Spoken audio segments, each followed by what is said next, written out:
নমস্কার বন্ধুরা, কেমন আছো সবাই? আশা করি সবাই খুব খুব ভালো আছে। জানো তো, আজ একটা ঘটনা ঘটেছে। মাথা ফুলে আলু হয়ে যায়, এই প্রবাদ বাক্যটি আমরা সকলেই জানি। আজ তার চরম নিদর্শন তোমাদের দেখাচ্ছি। এই দেখো, আমার স্ত্রী মাথায় গুঁতো খেয়ে কেমন আলু বানিয়েছে। কি করে হলো চলো যেতে যেতে বলি। আমরা এখন শ্যামবাজার ৫ মাথার মোড়ে যাচ্ছি মেট্রো ধরতে। অনেকদিন ধরেই প্ল্যান করেছিলাম সৃজিত মুখার্জির অতি উত্তম সিনেমাটি দেখতে যাব। আসলে সিনেমাটির ট্রেলার যখনই দেখেছিলাম তখনই ঠিক করে ফেলেছিলাম হলে এলেই দেখতে যাবই। তাই গতকাল রাত্রে অনলাইনে টিকিট কেটে বেরিয়ে পড়লাম সিনেমা দেখতে। যাচ্ছি নন্দনে উত্তম কুমারকে দেখতে। দুপুর ৩টের শো। সকালে তাই স্ত্রী তড়িঘড়ি সমস্ত কাজ এক্সাইটেড হয়ে করতে গিয়ে দুম করে রান্নাঘরে স্ল্যাবটিতে খেলো গুঁতো। কি করে খেলো নিজেও বলতে পারছে না। সঙ্গে সঙ্গে বরফ আর্নিকা লাগানো এবং খাওয়ানোর পরেও দেখলাম মাথায় একটি আলু গজিয়ে উঠেছে। নিজেই ওই আলু দেখে মন খারাপ করে বসে আছে, কারণ এই আলু মাথায় করে লোকের সামনে কি করে দাঁড়াবে সেটা নিয়ে বড়ই চিন্তা। যাই হোক, ব্যথাও পেয়েছে বিস্তর। অনেক কষ্টে বুঝিয়ে বাজিয়ে নিয়ে বেরোলাম।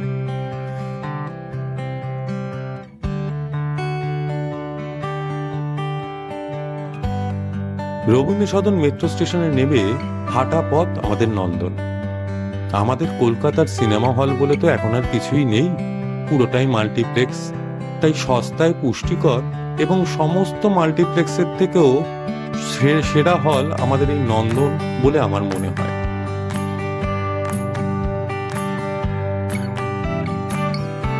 শিশির মঞ্চ রবীন্দ্র সদন নন্দন চত্বরে আমার এক বিশাল আড্ডা ছিল। ঘন্টার পর ঘন্টা এখানে সময় কাটিয়েছি আড্ডা, মজা, গল্প করে। 18 থেকে 80 এখানে কিন্তু সবাই তোমার বন্ধু হয়ে যাবে।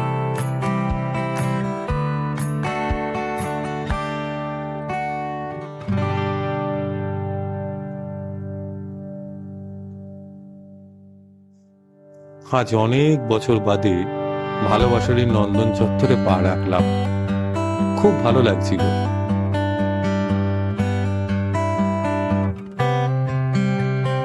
এই সেই আমাদের ভালোবাসার নন্দন।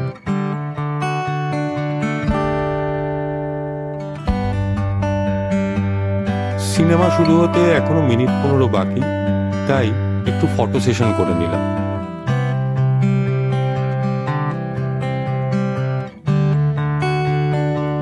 অনলাইনে তো টিকিট কাটাই ছিল, তাই ধীরে আস্তে হলের দিকে এগিয়ে যেতে থাকলাম।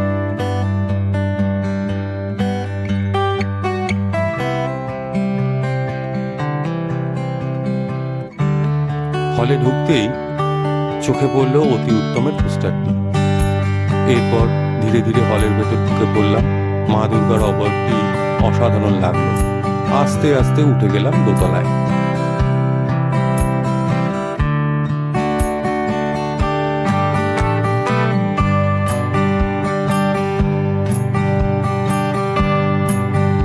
দোতলার করিডরটা দেখে নস্টালজিক হয়ে পড়েছিলাম।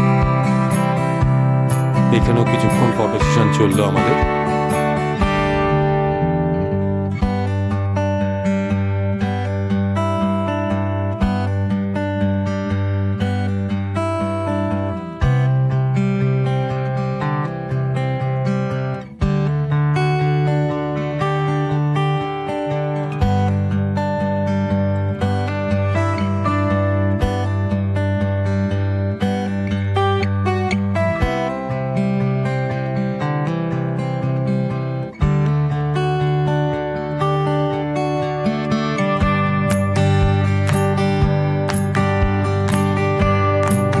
এরপর আস্তে আস্তে হলের ভেতর ঢুকে পড়লাম। কলকাতায় এত বড় হল, এত সুন্দর হল আর দ্বিতীয়টি আছে বলে আমার মনে হয় না। যাই হোক, বসে পড়লাম নিজের সিটে। শুরু হয়ে গেল সিনেমা। চলো তোমাদেরও সিনেমার কিছু অংশ দেখাই।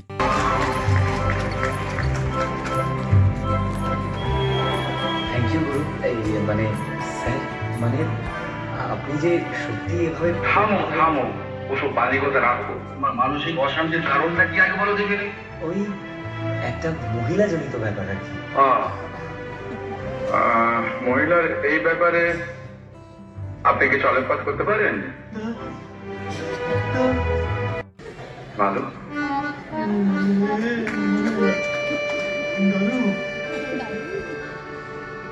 আমি কি স্বপ্ন দেখছি? স্বপ্ন নয় দাদু ভাই, সত্যি আমি এসেছি। কিন্তু তোমার ব্যাপার কি বলতো? মানে মাথাটা একটু ঘুরে গেছিল খালি আর কি। তো স্যার এইটাই হলো মধ্যে ব্যাপার।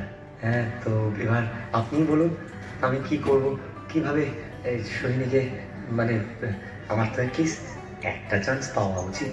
পাত্রী সন্ধান যখন পাওয়া গেছে তখন জমিয়ে প্রেম করতে হবে। সিনেমা শেষ হতেই পড়ে পাওয়া 14 আনার মতো পেয়ে গেলাম সৃজিত মুখার্জি এবং গৌরব চ্যাটার্জিকে। চলো তাদের মুখ থেকে কিছু কথা শুনে নিই। মানে তার পরিবারেরও একজন আছে গৌরব, তার নাতি।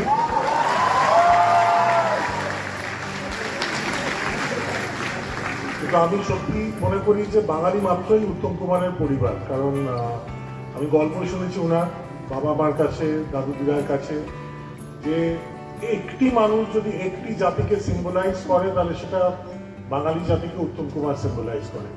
এবং ওনার অবদান নিয়ে অবভিয়াসলি বলার কোনো জায়গা নেই আলাদা করে, কিন্তু ওই ম্যাটিনি আইডল ছাড়াও ওনাকে সত্যি আমরা খুব ভালোবাসি। মানে তার প্রতি আমাদের একটা প্রচন্ড টান আছে, যেটা বোঝাই যাচ্ছে, কারণ 42 বছর পরেও এখনো হাউসফুল হচ্ছে, এখনো উনি পর্দায় এনে গুরু গুরু আর কোনো সংলাপ শোনা যাচ্ছে না। এই জিনিসগুলো আমরা গল্পে শুনেছি, আমরা সবাই সচক্ষে দেখলাম থ্যাঙ্কস টু অতি উত্তম। তো thanks to Ati Uttam and obviously thanks to all of you. আপনারা ছিলেন বলে আমরা আছি। আমি জানি it is not the perfect film. অনেকে কমপ্লেন করেছে, না আপনার গল্প তো অনেক লেয়ার্ড হয়, অনেক কমপ্লিকেটেড হয়, এটা একটু সিম্পল হয়ে গেছে।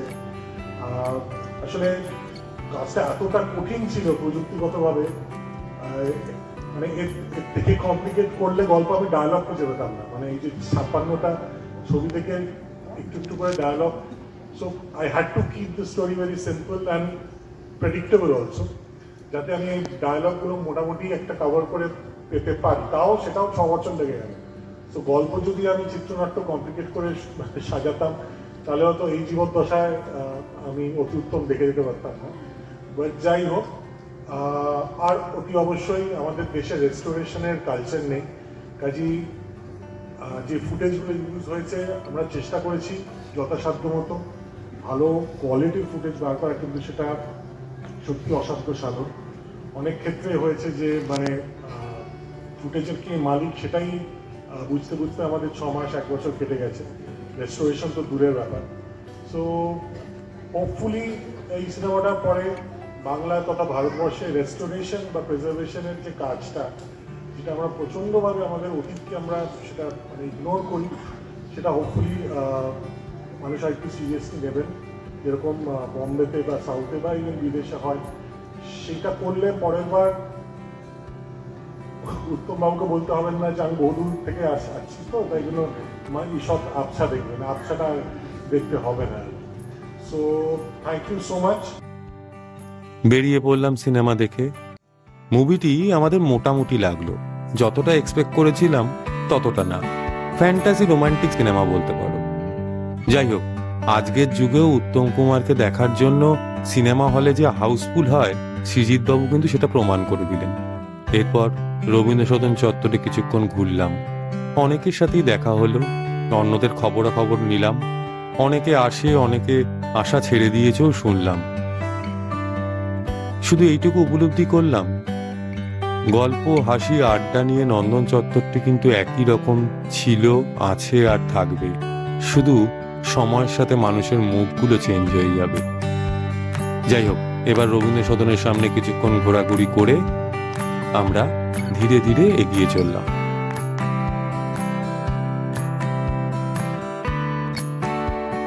ঠিক করলাম মোহরকুঞ্জে যাব, সেখানে একটু ইভিনিং ওয়াক করা যাক।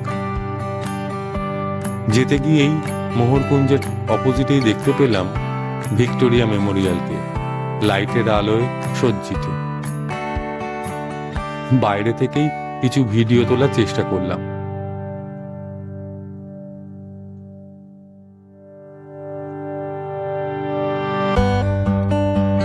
রং বেরঙের আলোয় ভিক্টোরিয়া চত্বরটি অসাধারণ লাগছিল।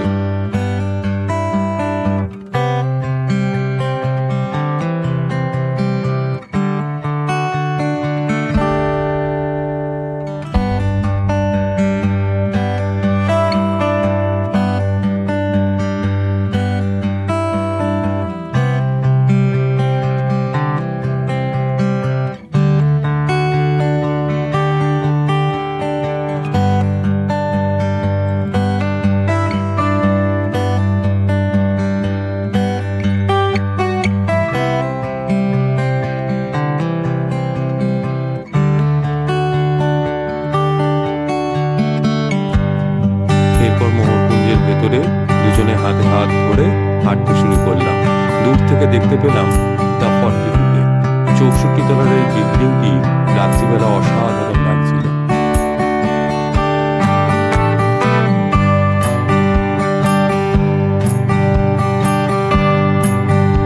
মোহরকুঞ্জে হাঁটতে হাঁটতে এরপরে বেরিয়ে পড়লাম আমরা ময়দান স্টেশনের দিকে যাব বলে।